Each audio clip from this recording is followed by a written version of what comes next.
Mesdames, Messieurs, merci infiniment de nous retrouver sur Canal 2 Info ce jour dans le cadre de votre émission Croissance. Ce jour, nous parlerons des mototaxis qui sont un corps de métier pas toujours pris au sérieux dans notre pays, le Cameroun.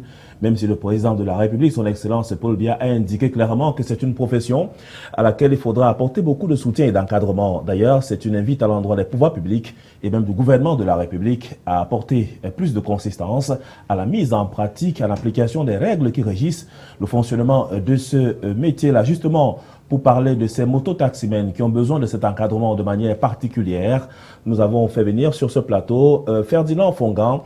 Il est le président du groupement des associations et syndicats des mototaxis du Cameroun. Il nous fait le plaisir d'être dans nos studios et avec lui, on parlera de ces problèmes qui ont trait à cette profession. Bonjour et merci d'avoir choisi d'être des nôtres. Bonjour Serge, bonjour à Canal Info de m'avoir invité. C'est un énorme plaisir de vous avoir dans le cadre de cette émission. Est-ce qu'on peut dire que votre profession de mototaximen se porte bien en ce moment au Cameroun? Comme tout bon Camerounais, ou bien comme tout homme, je ne peux qu'apprécier, n'est-ce pas, mon activité parce que c'est de ça que je vis. Et les multitudes de Camerounais, aujourd'hui, ce n'est plus un secret, vivent, n'est-ce pas, de cette activité. Donc, vivent l'activité de mototaxi, malgré, n'est-ce pas, les déviances, malgré les problèmes qu'on se trouve là. Pour ce moment, je ne peux que l'apprécier. Justement, l'appréciation de ce métier que vous faites, est-ce qu'on peut voir deux ou trois éléments qui nous permettent de comprendre comment est-ce que les mototaximens ont réussi à se frayer une place de choix, peut-être pas forcément sur l'échiquier politique, parce qu'ils constituent une véritable masse électorale pour ceux qui les emploient.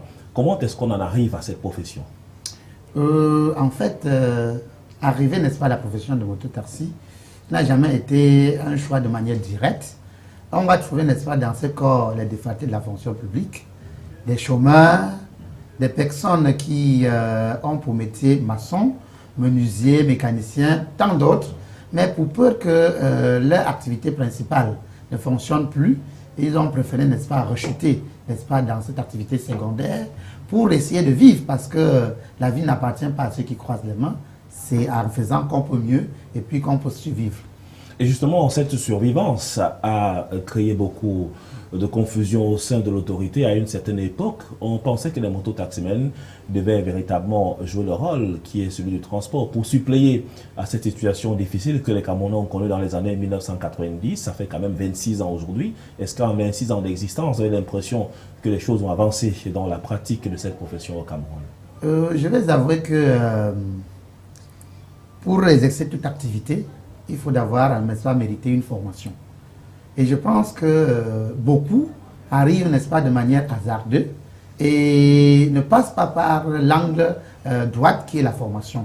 Et c'est la raison pour laquelle, dans nos rues du Cameroun, on constate qu'il y a beaucoup de diversité, de choses, n'est-ce pas, pas comprises par l'ensemble, n'est-ce pas, des usagers de la route. Raison pour laquelle mon activité, je voudrais décrire que tout n'est pas soigné.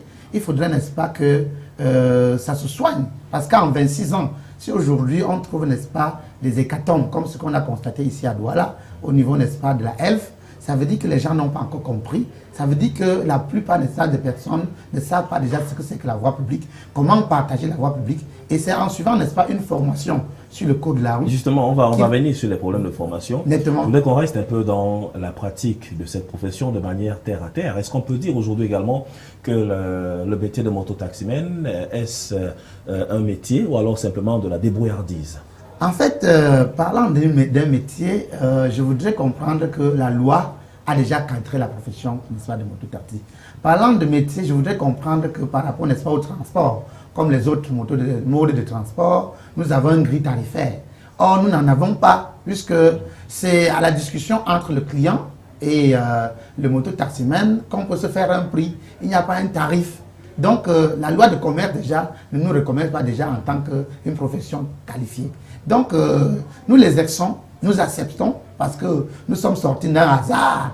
On a retrouvé ce secteur d'activité de manière hasardeuse, et puis on le fait, ça nous nourrit, on accepte, malgré les appréciations, n'est-ce pas, de la haute hiérarchie, mais on comprend que d'après la loi de finances, nous ne sommes pas cadrés pour dire que, n'est-ce pas, d'un client à l'autre, on a l'obligation de percevoir telle chose qui cadre, n'est-ce pas, la profession. On reviendra également sur les enjeux que représentent les intérêts des mototaximens, notamment à travers la réglementation et même l'obtention des documents officiels qui constituent l'ossature même du fonctionnement et puis la libre circulation dans les villes principales du Cameroun. On rappelle également que les mototaximens se retrouvent un peu dans nos principales villes. On reviendra sur la polémique qui a surgi il y a quelques années avec des circonscriptions relatives aux interdictions de circulation sur quelques principales artères, donc principaux artères de la ville de Douala. Également de comprendre pourquoi on avait en son temps interdit ces problèmes. Maintenant, revenons, comment vous classifiez-vous à votre niveau lorsque les mototaximens arrivent chez vous?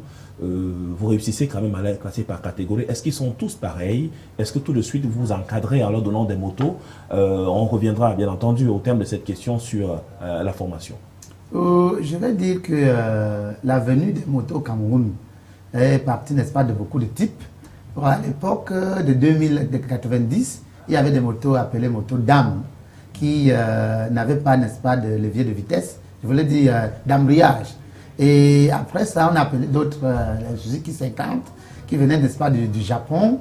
On est allé de là pour atteindre, n'est-ce pas, les espèces d'appelés Kimco. Aujourd'hui, on a tous les types sur le terrain.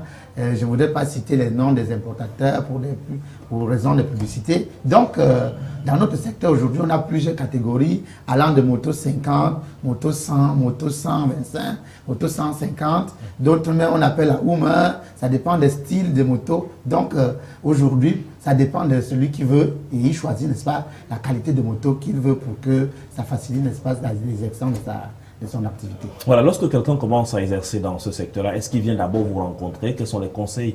Qu'est-ce qu'il peut trouver chez vous comme élément important pouvant lui permettre d'exercer aisément dans ce secteur? Vous savez que l'adhésion à un syndicat n'est pas obligatoire. C'est les actions du syndicat qui fait captiver, n'est-ce pas, la plupart des membres. Comme action, nous avons mené tant d'autres et que nous avons compris que comme la profession est abandonnée à qui veut s'intégrer, n'est-ce pas, ça ne laisse pas à sorte que c'est de manière obligatoire que les gens peuvent, n'est-ce pas, nous regarder. Donc, librement, les gens se retrouvent là et vont comme ils veulent, font de ça ce qu'ils pensent. Et puis, quand tu te dis, devant une difficulté, par exemple, il est interpellé par un agent d'impôt, que monsieur, pourquoi n'avez pas payé d'impôt? Pour lui, c'est comme si l'impôt était quelque chose qui tombe du ciel, comme si on lui faisait, n'est-ce pas, de la répression, comme si on ne voudrait pas qu'il vive. C'est pour la raison pour laquelle je voudrais dire que adhérer à un syndicat, pour le moment, ça devient, n'est-ce pas, la mer à boire. Mais dans notre jargon, avec les multitudes, n'est-ce pas, d'actions que nous avons menées, nous avons quand même un certain poignet dans différents départements, régions de la ville du Cameroun, qui essaient, n'est-ce pas, d'adopter nos statuts et règlements intérieurs et qui vivent de ça et qui se sentent à l'aise. À vous entendre, on se rend quand même compte qu'il y a un problème de formation, d'éducation et même de sensibilisation. Quand ils arrivent chez vous, ces mototaximens, est-ce que tout de suite, lorsque vous avez organisé des campagnes d'information et de sensibilisation, ils adhèrent tout de suite aux idées, par exemple, de se mettre en règle vis-à-vis de l'administration? Et puis, concernant le problème du code de la route, est-ce qu'ils comprennent le code de la route? À cette question, merci pour la question. Je dis que le problème de la réglementation du secteur de mototaxi est de la mer à boire au Cameroun. Même les autorités en face ont déjà réfléchi dans quel angle planifier, n'est-ce pas, ce secteur. Ça fait toujours, n'est-ce pas, un quiproquo. Je ne sais pas pourquoi, mais en tant que professionnel, je dis qu'il y a un noyau dur quelque part. Le noyau dur, c'est que longtemps, on a laissé l'activité dans un libertinage. Les gens ont pensé que c'était une activité qu'il fallait exercer de toute liberté, sans payer aucune taxe, sans avoir une moto immatriculée, sans porter un casque, sans porter un chasuble. Pourtant, la loi du Premier ministre a planifié tout et a demandé que pour être mototaximan, il faut rentrer, n'est-ce pas, dans sa commune respective, être portant, n'est-ce pas, son nom et son numéro d'immatriculé dans un registre qui est déposé par le maire, et puis c'est là où l'activité doit commencer. Mais je ne peux pas parier que dans 3% des départements du Cameroun, on peut trouver un département qui est complètement fermé avec les mototaximens immatriculés, avec les mototaximens portant les choisibles, avec les mototaximens portant le casque comme prévoit, n'est-ce pas, la réglementation de ce secteur. Et justement, on avait prévu quand même que les mototaximens devaient avoir une couleur, donc le choisible en fonction des arrondissements de la ville. Est-ce que ça a été fait? Pourquoi est-ce que le projet piétine? Le projet piétine au niveau où la loi qui régit, n'est-ce pas, l'activité renvoie tout état de choses au niveau, n'est-ce pas, des localités. C'est-à-dire que des mairies. Mais les maires, étant des politiciens, j'ai souvent dit ça, ne prennent pas ça au sérieux. Il revient à nous, tout simplement, au moment où ils veulent faire des campagnes politiques. Maintenant, quand ils trouvent qu'identifier un mototaximan, lui donner un choisi, ça vaut des coûts, ça devient, n'est-ce pas, un problème aussi difficile qu'ils préfèrent, n'est-ce pas, se jeter sur la page qui l'intéresse, la page de l'impôt libératoire. Donc, je prends le cas de la ville de Douala. Vous allez voir les 5 communes d'arrondissement de Douala. Chacun a formé ses bardeaux qui sortent dans les rues, qui traquent, tout simplement pour percevoir ses fonds. Et après ça, c'est tout. Je prends l'exemple, n'est-ce pas, du cas de l'ex-préfet du Vouri et le préfet du Vouri actuel, qui se sont donné corps et armes pour la transformation de ce secteur, qui n'ont jamais pu jusqu'ici. Parce que tu ne peux pas trouver un mototaximan qui porte un gilet et qu'il peut te dire, je suis totalement enregistré, n'est-ce pas, dans tel registre, dans telle commune, et que sur ma moto, j'ai le numéro de portière ou bien le numéro, n'est-ce pas, de mon identification qui est numéro tel. C'est hyper difficile. Nous, à notre niveau, nous avons pensé que adhérer, n'est-ce pas, à cette norme d'identification, c'était la chose première. Mais les mairies n'adhèrent pas à cette réalité. Je vais voir ici la nouvelle précision, n'est-ce pas, du préfet du Vouri actuel, qui a dit, je vais mettre le point sur la table jusqu'à ce que les gens soient identifiés, va prendre nettement corps, parce que nous attendons le délai qu'il a donné, parlant du 3 mars, qui est le délai, n'est-ce pas, de fin, n'est-ce pas, de moto sans plaque d'immatriculation dans son département. Est-ce que ce ne sera pas un problème assez difficile à résoudre? Parce qu'on sait bien que les mototaximens en matière de discipline ne sont pas exemplaires. Est-ce qu'ils vont accepter de se confier à la réglementation au-delà de ce que la mairie pourrait bel et bien faire? Est-ce qu'à votre niveau, vous, au niveau du Grâce Motard, de votre groupement des associations et syndicats des mototaxis du Cameroun, il y a des activités ou alors des actions ponctuelles qui sont engagées depuis chaque fois? Vous savez, je disais tantôt, Serge, que ramener des personnes qui ont vécu longtemps dans le libertinage, c'est de la mer à boire. Mais je pense que les idées que nous donnons aux administrateurs, aux collectivités locaux, pour amener, n'est-ce pas, l'ensemble, puisque quand on parle de mototaximens, il s'agit de qui? Serge peut avoir une moto qui est pour lui aller, n'est-ce pas, vaquer sa occupation. Mais c'est quand vous vous transformez pour arriver, n'est-ce pas, à l'échelle de mototaximens, que nous vous retirons, n'est-ce pas, pour dire adhérer à notre syndicat. Donc, en fait, les propositions que nous donnons à l'ensemble des autorités, que ce soit autorités administratives, que ce soit maire d'arrondissement, c'est que mettons, n'est-ce pas, une stratégie ferme d'ensemble et que nous allons réussir facilement au processus. Mais chacun veut tirer, n'est-ce pas, comme on dit en langage vulgaire, la couverture de son côté et la chose devient difficile de manière continue depuis 1990 jusqu'à nos jours. Ça devient difficile de manière continue, comme vous le précisez ici bien. On va rentrer un peu dans ce qu'on appelle la réglementation qui permet à ces mototaximens de circuler dans les villes du Cameroun. Quels sont donc les papiers qui sont exigés à un mototaxi dans la ville? La loi prévoit qu'un mototaximan doit avoir déjà, quand tu achètes ta moto, l'immatriculer à base d'une carte grise. De deux, après avoir immatriculé, tu dois payer, n'est-ce pas, une police d'assurance. Et comment obtient-on la carte grise? La carte grise s'obtient au niveau, n'est-ce pas, des transports, des délégations régionales des transports. Vous présentez quoi comme document? Les documents qu'on présente, c'est la facture. Et le dossier, n'est-ce pas, qui accompagne la facture, c'est les éléments de dédouanement. Ça veut dire que le concessionnaire chez qui tu as payé la moto va te donner, n'est-ce pas, certains papiers qui démontrent qu'il a passé normalement par la douane. Et puis quand tu joins tous ces éléments au transport, on te donne, n'est-ce pas, certains forfaits de, je crois, c'est 6 000 francs que tu dois payer pour avoir ta carte grise. Et après, tu as notre 5 500 pour avoir ta plaque d'immatriculation. Donc, au global, un montant, n'est-ce pas, de 11 500. Et tu as une plaque et une carte grise. De deux, maintenant, il faut avoir un permis de conduire de catégorie A. Puisque certaines personnes vont jusqu'à payer de l'assurance sans avoir de permis de conduire. Or, assurance sans permis, c'est un gâchis. Donc, il faut avoir un permis de conduire, une police d'assurance, une carte grise, un impôt libératoire et une vignette. Et notre vignette coûte 2000 francs. Donc voilà, n'est-ce pas, les papiers, l'ensemble, n'est-ce pas, des documents qui constituent le dossier d'un conducteur de mototaxi. Et parlant, n'est-ce pas, de gilet d'identification, c'est les communes d'arrondissement qui doivent affecter un numéro à chaque conducteur de mototaxi de son arrondissement. Tout ceci est prescrit dans le texte, n'est-ce pas, de Premier ministre qui régit notre secteur d'activité. Maintenant, de plus en plus lourd, hein, est-ce que le mototaximène qui, après avoir eu tous ces papiers qui sont demandés pour avoir la libre circulation dans les villes du Cameroun, peut-il trouver son pain quotidien? Parlant du pain quotidien, toute activité organisée, n'est-ce pas, peut nourrir son nom.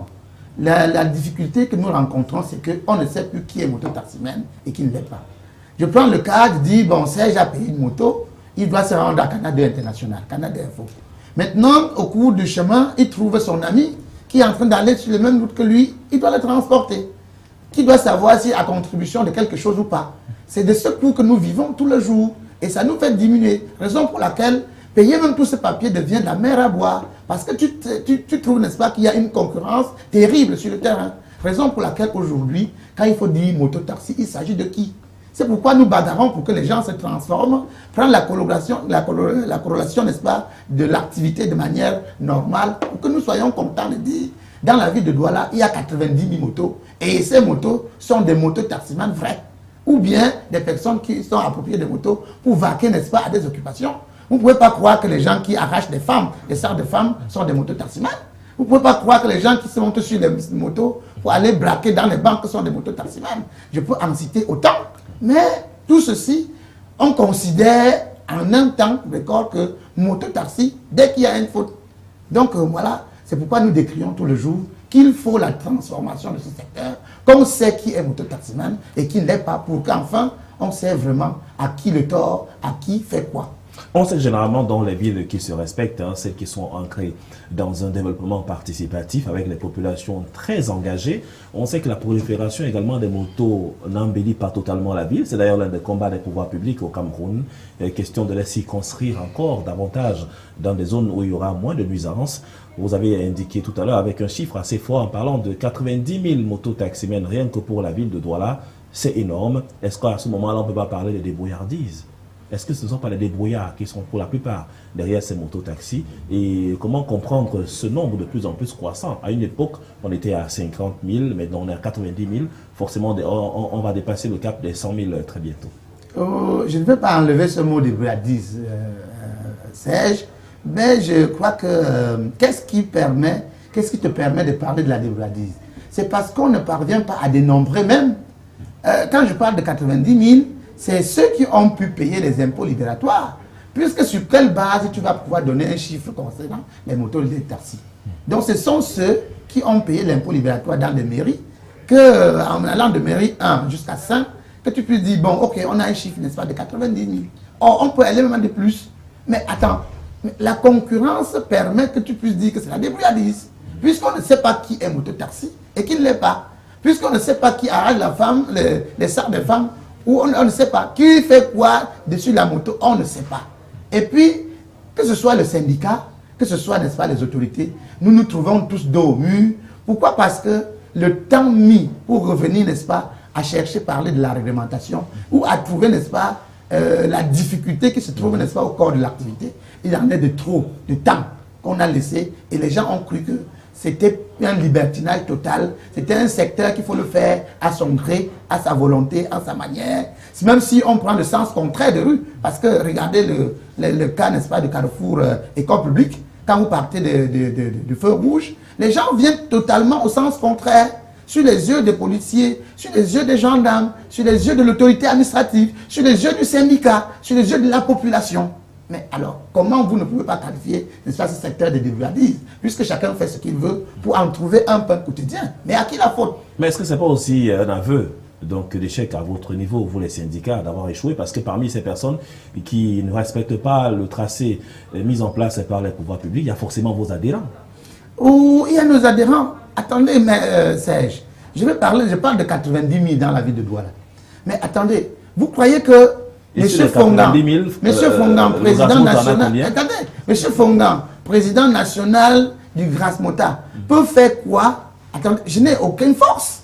Ma force ne peut pas être, je ne peux pas donner les ordres à un policier ou à un gendarme, mais je ne peux que faire mon rôle, n'est-ce pas, d'un organisateur de base, qui, n'est-ce pas, qui véhicule son message de sensibilisation et de civisme. Mais si, dans les 90 000, le Grasmota a 1500 membres, qu'est-ce que 1500 membres peut représenter, n'est-ce pas, dans 90 000? Et puis, vous savez comment l'indiscipline, l'incivisme, la désinformation récupère rapidement le terrain, que n'est-ce pas que la logique.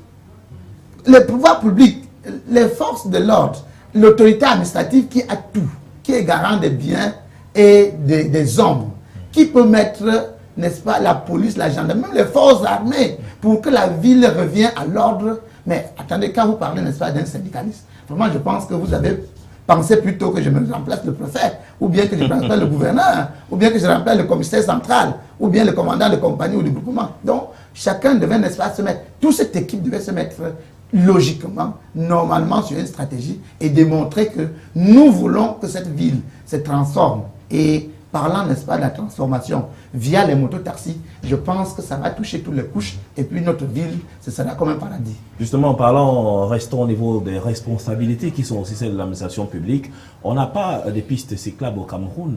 Donc, ça veut dire que le moto-taximan et la voiture ordinaire, c'est-à-dire le taximan, en fait, tout se dispute cette voie publique. C'est la raison pour laquelle on peut quand même dire qu'il y a eu beaucoup d'accidents ces derniers temps enregistrés sur notre voie publique. Est-ce que ce ne sont pas là des preuves de ce que le gouvernement de la République, à travers les arrêtés préfectoraux qui ont été signés dans la ville de Douala, interdisant la circulation des mototaximens dans les principales villes comme Bonapriso, Bonanjo, le quartier administratif de la ville de Douala, et partant désormais on apprend quand même qu'il sera question d'interdire aussi la circulation dans une ville comme Akwa. C'est quand même le poumon économique de la capitale. Comment ça va se passer? Est-ce que vous allez vous plier à la réglementation en vigueur? Est-ce qu'il y aura des campagnes de sensibilisation durant cette période pour démontrer votre ferme volonté de respecter les décisions prises par l'autorité administrative? Je vais avouer que la délimitation est un élément, n'est-ce pas, de notre réglementation.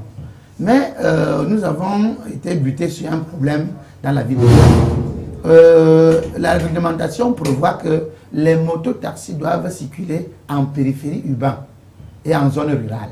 C'est ça dit le texte. Mais à Douala, aujourd'hui, où est le périphérie? Quand on parle de périphérie de Douala, il s'agit de quel quartier, Serge? Quand il parle de zone rurale de Douala, il s'agit de quel quartier? On a commencé par zone rurale à Bepanda. Bepanda n'est plus une zone rurale, ou bien la périphérie. Bonamou Sadi n'est plus périphérie. Leur pomme n'est plus périphérie.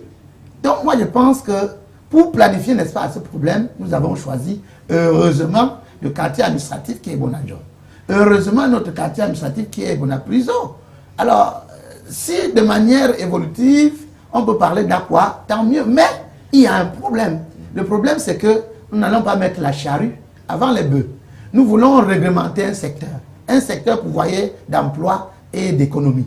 J'espère que je ne peux pas dire que je veux vendre. Et puis c'est toujours moi-même qui est prêt à réduire mes champs d'action. Ça fait problème sur mon économie. Et de vous permettre de reculer comme ça vers des zones, de secondes zones, est-ce que ce n'est pas par là que les pouvoirs publics voudraient démontrer effectivement que même votre métier-là, autant mieux aller l'exercer ailleurs, pas dans une ville ou alors dans le centre urbain, parce qu'on se rend quand même également compte que dans les principales villes dans le monde, on n'a pas vu beaucoup de motos 50, 100 000 en circulation comme ça. Beaucoup disent que ça fait un peu désordre. Non, Serge, il y a un problème. Le problème, c'est que j'ai fait une ville, un pays comme le Rwanda. Au Rwanda, le mototaximan est l'homme le plus choyé. Le Rwanda et le Mali qui sont, et puis, qui sont bien organisés. C'est un problème d'organisation. On peut avoir un mototaximan moderne qui plaît à tout citoyen, qui plaît à tout homme qui vient de tous les pays du monde. Mais si on a laissé tout se faire à la volonté de qui veut, mais on se plaint de qui finalement? Moi, je pense que si on met du sérieux, on va arriver au sérieux. Mais si on laisse du libertinage, chacun va faire ce qu'il veut. Et puis, c'est comme ça que nous perdons les Camerounais du jour au lendemain. Donc, la perte d'un homme vaut quoi d'autre? Qu'est-ce que vaut la vie? Et d'autant plus qu'on souligne en passant qu'à une période dans la ville de Douala, notamment dans un hôpital de la place, il y avait un pavillon dédié aux mototaximens. Donc tous les jours, on avait beaucoup d'accidentés dans cette zone. On rappelle également qu'il n'y a pas que les villes que vous avez citées, donc le Mali ou encore au Rwanda, il y a quand même en Europe des motos spécialisées qui existent pour le transport interurbain, mais qui ne sont pas dans ce type d'activité qui est comme la vôtre. Nous allons revenir à votre association Logras Mota, au-delà de ce qu'on appelle là-bas la mise en place des systèmes qui vous permettent de mieux fonctionner dans votre secteur de mototaxi. Mais il y a quand même des activités extra que vous exercez, par exemple dans le secteur agricole. Oui, nous avons pensé à beaucoup de choses, d'autant plus que dans notre association, il y a des plus de 60 ans. Et on pense qu'à plus de 60 ans, s'approcher, n'est-ce pas, une moto n'est qu'une difficulté. N'est-ce pas, nous avons rapidement pensé à retour à l'agriculture. Et on a fait un champ de 20 000 pieds d'ananas, qui est ici non loin du pont Joss, et que ça nous a fait beaucoup de bien. Déjà, nous avons enlevé 10 personnes qui s'occupent chaque jour de 7h à 15h, ne reste que pour enlever les herbes et entretenir ce champ. Donc, nous pensons faire une extension dans ce sens pour que le mototaximène de plus de 60 ans appartenant à Logras Mota puisse se retirer, n'est-ce pas, définitivement dans cette page qui ne trompe pas, comme a dit le chef de l'État, l'agriculture, et puis se sentir à l'aise parce que aller au champ, il y a moins de risques, n'est-ce pas, de se frotter à un autre usager, d'être en dispute comme ça se fait régulièrement, n'est-ce pas, dans les rues. On a également entendu parler d'autres projets qui visent un peu l'arrière-pays, ou alors peut-être une zone comme PK14, PK25. Vous avez un projet porteur là-bas qui va forcément être une référence pour les conducteurs de mototaxi dans la ville de Douala, bien sûr à travers Logras Mota. En fait, effectivement, nous pensons de beaucoup de choses au sein de Logras Mota. Nous avons vu longtemps parler, n'est-ce pas, des logements sociaux. Et la plupart des logements sociaux sont occupés par des personnes déjà nanties. Maintenant, nous avons dit au sein de Logras Mota comment faire pour que tu aies un lopin de terre, que tu aies une maison de 2 ou 3 chambres où tu peux vivre décemment, n'est-ce pas, avec ta famille, que d'aller vivre dans des marécages de Makepe, Moussoke, et ainsi de suite, et que tout le jour on crie paludisme parce que tu vois là où le garçon vit, tu as pitié, n'est-ce pas, au-dessus, n'est-ce pas, dessous de son lit, passe un cours d'eau, et ainsi de suite, à côté, il y a une porcherie, et ainsi de suite. Donc nous avons pensé, et nous sommes détachés, n'est-ce pas, vers PK22, on nous a pris un level terrain, n'est-ce pas, de 15 hectares, où on commence déjà par mettre une ferme qui va nous produire, n'est-ce pas, de l'argent. Et puis, d'ici 3 ou 4 ans, on sera capable, n'est-ce pas, de faire 20, 30 maisons de manière progressive.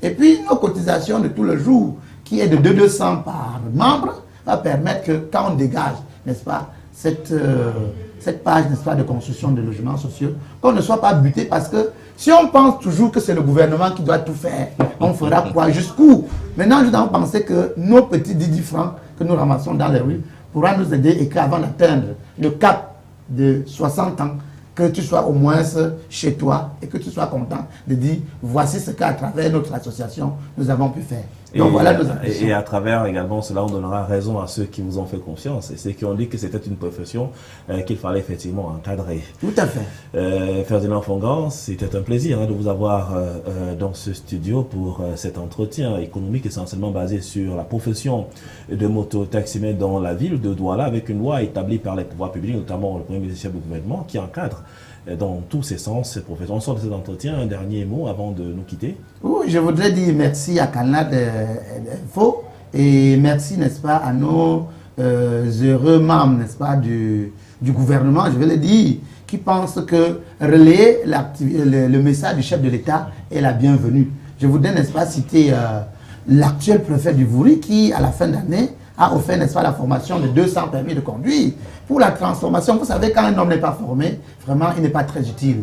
Et le colonel Abbé Solo, qui a donné exactement 200 formations. Il y a plusieurs personnalités. Donc, 2 personnalités qui ont pensé dire qu'accompagner le message du chef de l'État, c'est quelque chose de bienvenu. Donc, vraiment, je voudrais saluer cette opportunité qui est arrivée au sein du Logras Mota, au sein des mototaxis de la ville de Douala et dire que d'autres personnes touchent cet exemple pour qu'il y ait une transformation vraiment valeureuse dans le secteur du mototaxi de la ville. Merci d'avoir été là. Madame, Messieurs, nous vous disons infiniment merci d'avoir suivi cette émission sur Canal 2 Info relative à ces mototaxis, en espérant bien sûr que les lendemains seront meilleurs pour eux. D'ici là, portez-vous bien et merci de rester en compagnie de nos programmes. Au revoir.